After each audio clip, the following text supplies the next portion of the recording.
자, 오늘 저와 여러분들이 함께 나누실 말씀은 요한복음 6장 16절서부터 21절까지의 말씀입니다. 요한복음 6장 16절서부터 21절까지 말씀. 자, 앞에 보시고 하나님의 말씀 한 목소리로 같이 읽으시겠습니다. 밤이 되자 예수님의 제자들은 갈릴리 호수로 내려갔습니다. 이미 날은 어두워졌지만 예수님께서는 아직 제자들에게 오지 않으셨습니다. 제자들은 작은 배를 타고 가버나움으로 가기 위해 갈릴리 호수를 건너기 시작했습니다. 그때 강한 바람이 불어오고 호수 위의 파도는 점점 거세졌습니다. 제자들은 약 4-5km 정도의 거리를 놓쳐 갔습니다. 그때 예수님께서 물 위를 걸어 배를 향하여 오시는 것이 보였습니다. 제자들은 두려웠습니다. 하지만 예수님께서 그들에게 말씀하셨습니다. 나다, 두려워하지 마라. 제자들은 기꺼이 예수님을 배 안에 모셨습니다. 배는 곧 그들이 가려던 목적지에 도착했습니다. 아멘. 할렐루야. 자, 여러분 한 주간 동안 평안들 하셨습니까? 예, 이곳은 아주 깊은 밤인데 아까 팀 찬양할 때 스테인 글라스로 보니 이렇게 따스한 햇살이 비추는 걸 이렇게 보니 이게 잘 믿어지지가 않습니다. 밤과 낮 우리 시 공간이 이렇게 다른데 그럼에도 이렇게 함께 예배 드릴 수 있는 것 너무도 참 감사합니다. 자, 우리는 지난 시간에 예수님께서 갈릴리 바다 동쪽 광야에서 5개의 빵과 2개의 물고기로 5,000명을 먹이셨던 기적 안에 담긴 복음을 살펴보았습니다. 자, 오늘은 요한복음에서 예수님께서 행하신 5번째 표적으로 제시하고 있는 예수께서 물 위를 걸으신 기적을 살펴보겠습니다. 광야에서 예수님께서 빵 5개와 물고기 2마리로 5,000명을 먹이신 기적을 경험한 후 제자들이 그날 밤 광야에서 갈릴리 바다의 서쪽으로 가기 위해 작은 배를 타고 갈릴리 바다를 건너갑니다. 그때 갑자기 강한 바람이 불고 파도가 점점 강해지기 시작했습니다. 배 안에 있던 제자들은 큰 두려움에 휩싸여서 어떻게 해서든지 살기 위해 힘겹게 노를 저었습니다. 그들이 풍랑이 일렁이는 바다를 약 4-5km 노저어 갔을 때 갑자기 누군가 물 위를 걸어오는 것이 보였습니다. 제자들은 극도의 무서움으로 혼란 상태에 빠지게 되었어요. 자, 우리가 한밤중에 골목길을 걷다가 저 맞은편에서 사람이 걸어오는 걸 봐도 등골이 오싹해질 때가 있는데 한밤중에 작은 배를 노저어 가고 있는데 누군가 파도가 넘실거리는 바다 위를 걸어오고 있는 것을 보았다고 생각을 해보세요. 혼비백산하며 귀신이라고 생각을 했을 것입니다. 그때 바다를 걸어오신 사람이 큰 소리로 두려워하지 말라, 나다 라고 제자들을 안심시키고 그들이 타고 있던 배 위에 오르셨습니다. 그분이 바로 예수님이셨습니다. 예수께서 배에 오르시자 그 배는 그들이 가려던 목적지인 갈릴리 바다의 서쪽에 곧 도착했다라고 기록하며 성경은 이 사건을 마무리 지고 있습니다. 자, 이 이야기를 통해서 특별히 물 위를 걸으셔서 제자들에게 오시는 예수님을 통해 우리는 무엇을 배울 수 있을까요? 아마 많은 분들이 이 말씀을 통해서 우리가 예수님을 잘 믿으면 우리의 인생의 풍랑이 가라앉고 평안한 삶을 살 수 있다라는 내용으로 이 부분의 말씀을 아마 들으셨을 겁니다. 자, 그렇다면 제가 한 가지 묻겠습니다. 자, 지금 교회 나와서 예배를 드리고 계시는 여러분들은 지금까지 예수님을 믿고 이 신앙의 길을 오신 분들이신데 정말로 인생의 풍랑이 없이 잔잔한 삶을 지금까지 살아오셨습니까? 저도 정말 풍랑이 없는 평안한 인생을 살았으면 좋겠습니다. 그런데 제 삶을 돌아보면 지금 이 순간까지 저는 정말 제 삶에서 풍랑 없이 잔잔했던 때가 없었던 것 같습니다. 세상이 신앙의 길을 가는 성도들을 가만히 놔두질 않습니다. 자, 그러면 여러분들은 지금까지 잔잔해졌던 적이 없던 삶이, 여러분들의 삶이 앞으로는 잔잔하게 될 것을 기대하면서 오늘도 교회에 나오신 것인가요? 어떠세요? 자, 요한복음은 예수님의 제자 요한이 예수께서 행하신 7가지의 표적을 중심으로 예수님께서 하신 일들을 기록해 나가고 있는데 그 7가지의 표적 중 5번째 표적으로 예수님께서 바다를 걸으신 기적을 소개하고 있습니다. 표적이라는 것은 그 기적 안에 심오한 의미를 담고 있는 것을 뜻하는 말인데, 자, 그렇다면 예수께서 파도 위를 걸어오신 이 기적 안에도 어떤 심오한 의미가 담겨져 있다는 말입니다.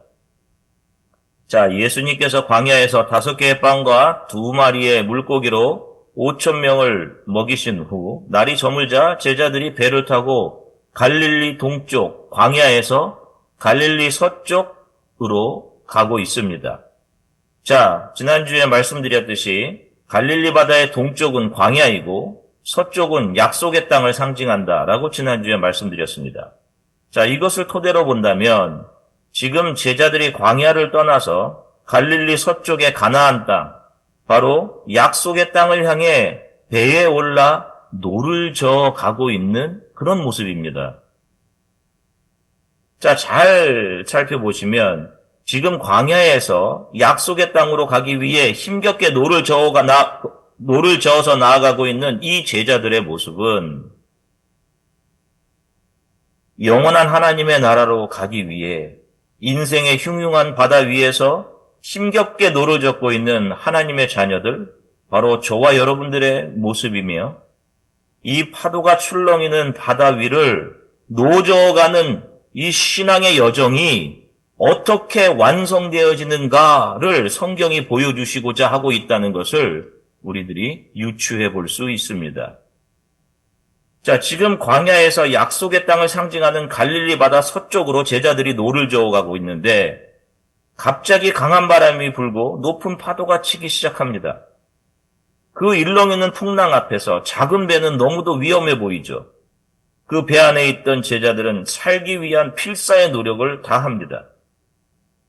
자, 똑같은 사건을 묘사하는 마태복음 말씀 한번 보겠습니다. 마태복음 14장 24절 우리말 성경으로 같이 읽겠습니다. 제자들이 탄 배는 이미 육지에서 꽤 멀리 떨어져 있었는데 거친 바람으로 파도에 시달리고 있었습니다. 자, 보세요. 자, 그런데 그들에게 누가 다가오십니까? 예수께서 파도를 밟으시고 그들에게 다가오십니다. 자, 성경에서 물, 바다, 홍수는 무엇을 상징한다고 말씀을 드렸어요? 죄와 심판과 저주를 상징합니다. 그래서 성경의 맨 마지막에는 다시는 바다가 없고 이렇게 결론이 져져요. 자, 그 바다에 빠지면 영원히 죽는 것입니다. 모든 인간은 그 인생의 바다 위에서 살기 위해 필사적으로 노를 젓고 있지만 그들은 다 어떻게 돼야 되는 운명이에요? 그 바다에 빠져 영원히 죽어야 할 운명입니다. 그런데 예수께서 그 죄의 저주의 바다를 발로 밟고 두려워하고 있던 제자들에게 찾아오시죠. 이것이 바로 구원, 셀베이션인 것입니다. 자, 이것을 그대로 예언하고 있는 구약의 성경 말씀들이 있습니다. 욥기 9장 8절 말씀 앞에 보시고 같이 읽으시겠습니다. 그가 홀로 하늘을 펴시며 바다 물결을 밟으시며. 아멘. 시편 18편 16절 말씀 우리말 성경으로 같이 읽으시겠습니다. 주께서 높은 곳에서 손을 뻗어 나를 꼭 붙잡아 주셨으며 깊은 물속에서 나를 건져내셨습니다. 아멘. 자, 보시면 이 구약 성경의 시가서의 표현들은 힘겹고 위태롭게 죄의 바다를 항해하고 있는 하나님의 자녀들을 구원해내시는 메시아, 바로 예수 그리스도의 사역을 예표한 것이었고, 그것이 가시화되어서 말씀을 읽는 이 역사 안에 오는 모든 크리스찬들에게 표적으로 보여진 것이 바로 지금 요한복음 6장에 예수께서 갈릴리 바다를 밟으시고 걸어 제자들에게 오시는 장면인 것입니다. 자, 요한복음 6장 20절서부터 21절 말씀 같이 읽으시겠습니다. 그러자 예수께서 그들에게 말씀하셨습니다. 나다, 두려워하지 말라. 그러자 그들은 기꺼이 예수를 배 안으로 모셨습니다. 배는 곧 그들이 가려던 땅에 도착했습니다. 아멘. 자, 보세요. 제자들로 대표되는 저와 여러분들이 빠져 죽어야 할 죄와 저주와 심판의 바다를 예수께서 밟고 오셔서 배에 오르시자 제자들이 탄 배가 그들의 목적지인 갈릴리 서쪽 약속의 땅까지 곧 무사히 도착했다. 라고 성경이 기록하고 있는 것입니다. 우리 크리스찬들은, 우리 성도들은 우리가 이 땅에서 사는 동안 인생의 풍랑을 만나지 않게 되기를 바라고 추구하는 사람들이 아닙니다. 세상 사람들은, 예수를 모르는 사람들은 각자 자신의 신에게 바로 이런 것들을 구하는 것입니다. 그러나 예수를 믿는 우리 성도들은 이 인생의 풍랑 속에서 그 풍랑이 없어지기를 바라는 사람들이 아니라 풍랑 가운데에서도 예수를 믿고 모시며 의지하며 지나가기를 간절히 바라고 기도하는 사람들인 겁니다. 주님, 제가 두려워하지 않게 해주세요. 주님, 제가 흔들리지 않게 해주세요. 저와 여러분들의 인생에 누가 함께 하십니까? 예수 그리스도이십니다. 우리는 나 혼자의 힘으로 인생의 노를 젓고 있다가 죄와 저주의 바다를 밟고 오신 예수 그리스도를 내 안으로 모신 사람들입니다. 우리들은 예수 그리스도의 함께 하심으로 인해 살아가는 사람들입니다. 우리는 예수께서 이끄시는 대로의 삶을 살아가야 하는 사람들이지, 내가 어떻게 살아야 하지? 라고 하는 나의 궁리들을 통해 살아가는 사람들이 아닌 것입니다. 우리는 이 풍랑이 있는 인생의 바다를 지나 약속의 땅, 영원한 하나님의 나라로 들어가게 우리를 그렇게 인도하는 것은 우리들의 수고와 궁리에 의해서가 아니라, 우리들이 노를 기술적으로 잘 저어서가 아니라 주 예수께서 우리와 함께 하시기 때문이라는 사실을 오늘 이 표적을 통해 주의 자녀들에게 가르쳐주고 계신 것입니다. 찬송가 중에 내 평생에 가는 길, It is well with my soul 이라는 찬송이 있습니다. 이 찬송은 호레이티오 게이트 스페포르라는 사람이 1873년에 작시한 그런 찬송입니다. 그는 세상적으로 아주 성공한 사람이었고 저명한 사람이었습니다. 시카고의 저명한 변호사였으며 시카고 의과대학의 법리학 교수였고 신학교의 운영 이사장이었고 시카고에 있는 무디 교회의 재정부장을 맡아 섬기고 있던 사람입니다.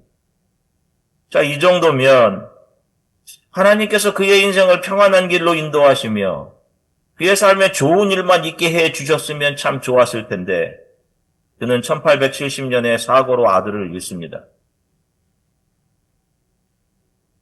그리고 바로 그 다음 해 1871년 시카고 대화재로 자신의 전 재산을 잃어버립니다.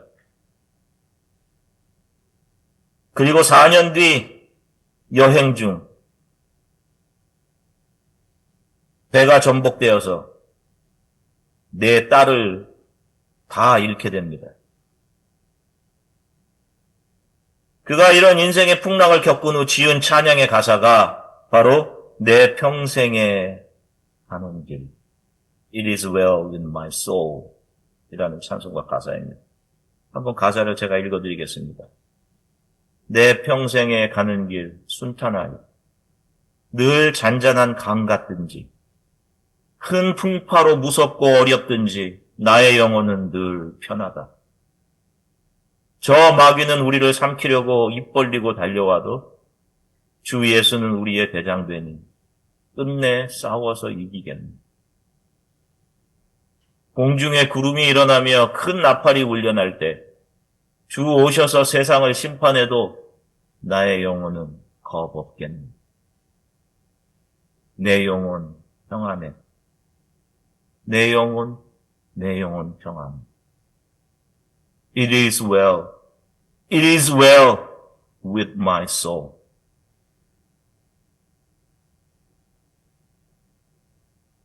그가 말하는 평안은 자신의 영혼의 평안이었습니다.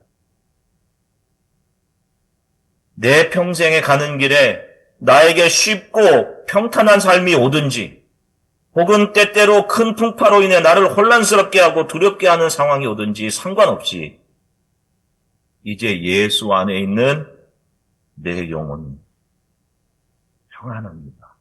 라는 고백입니다. 이 고백이 아마도 지금까지 인생의 큰 풍랑과 두려운 파도를 지나온 모든 하나님의 참 자녀들의 입에서 나오는 고백일 것입니다. 저는 한국에 있는 동안 우리 아이오와 주안의 교회에서 신앙생활을 함께 하시다가 한국으로 귀국하셨던 몇몇 분들을 만났습니다. 늘 그리워했던 분들이죠. 그분들을 만나게 되면 저는 그분들이 그동안 어떻게 살아왔는지, 주 안에서 평안하신지를 묻곤 합니다. 그분들 중에는 참 제 가슴이 먹먹해질 정도로 힘든 상황 속에서 하루하루를 버티고 견디며 살고 계신 분들이 있었습니다.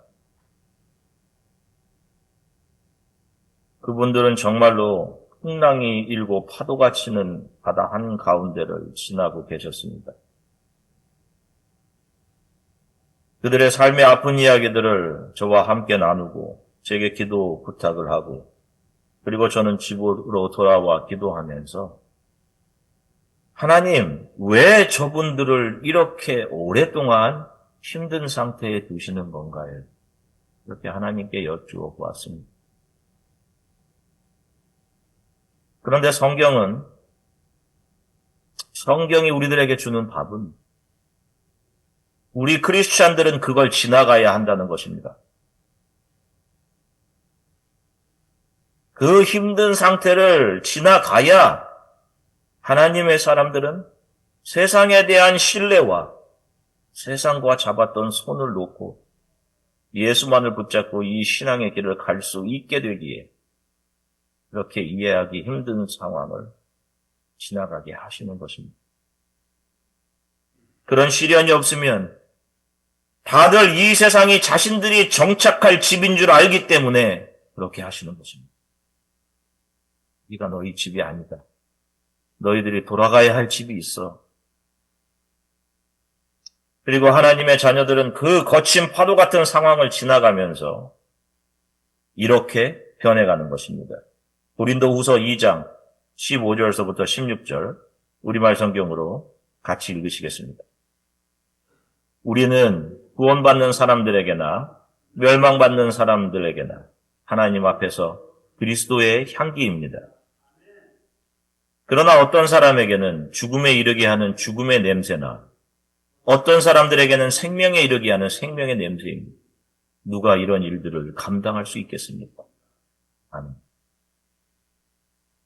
이렇게 거친 파도 같은 상황들을 지나가면서 성도들은 누군가를 생명에 이르게 하는 그리스도의 생명의 향기를 뿜어내는 그런 사람들이 되어 있는 것입니다. 제가 참 감사하는 것은 우리 교회 안에도 이런 분들이 계시다는 것입니다. 그분들이 힘든 상황에 있는 누군가에게 위로의 말을 건네는데 그 말이 그 힘든 상황 속에서 그를 일어나게 하는 그런 분들이 우리 교회 안에 계십니다. 왜 그게 위로가 되고 왜 그렇게 힘든 상황에 있던 사람들이 그 상황에서 일어나게 할 수 있는 것이냐?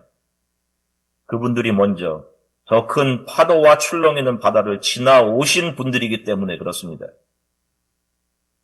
그분들도 그 길을 지나올 때 자신도 정말 죽고 싶도록 힘들고 이해하기 어려웠을 것입니다.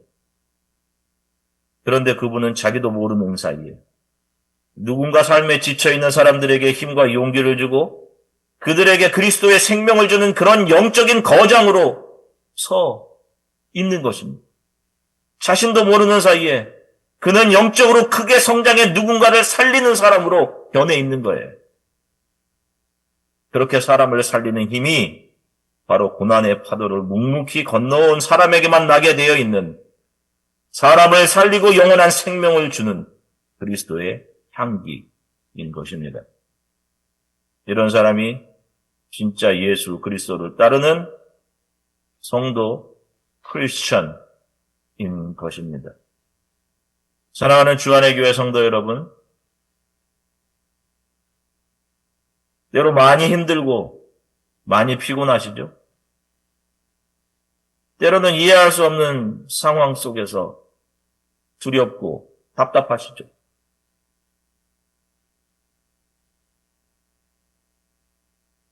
그런 상황을 지나가며 저와 여러분들은 누군가를 살리고 그리스도의 생명을 주는 정금 같은 성도로 변해가는 겁니다. 부디 오늘의 말씀이 많은 분들께 위로가 되길 바라고 저와 여러분들을 통해 수많은 사람들이 예수 안에서 힘을 얻고 위로를 얻고 영원한 생명을 얻게 되는 그런 일들이 일어나게 되기를 주 예수 그리스도의 이름으로 간절히 축원합니다. 기도하시겠습니다. 사랑해 주님 참 감사합니다. 주 예수께서 부활하신 주일 우리들이 이렇게 시간과 공간을 초월해 우리도 부활할 것을 소망하며 함께 예배드렸습니다. 오늘 우리들이 들은 이 말씀이 우리 안에 잘 심기워지게 하시고 우리들의 인생길이 순탄하든지 쉽든지 또는 큰 풍랑으로 인해 두렵고 이해하기 어려운 상황이 오든지 상관없이 우리들의 영혼은 주 예수 안에서 평안함을 고백하며 견디고 이기며 이 신앙의 길을 잘 갈 수 있도록 주께서 사랑하는 교회 성도들을 신앙의 여정 도우시기를 간절히 소망합니다. 고난의 파도를 지나온 우리들을 통해 예수 그리스도의 향기가 드러나 수많은 사람들에게 생명을 전해주는 귀한 삶들을 살아가도록 도우시기를 간절히 소망합니다. 감사드리며 주 예수 그리스도의 이름으로 기도드립니다. 아멘.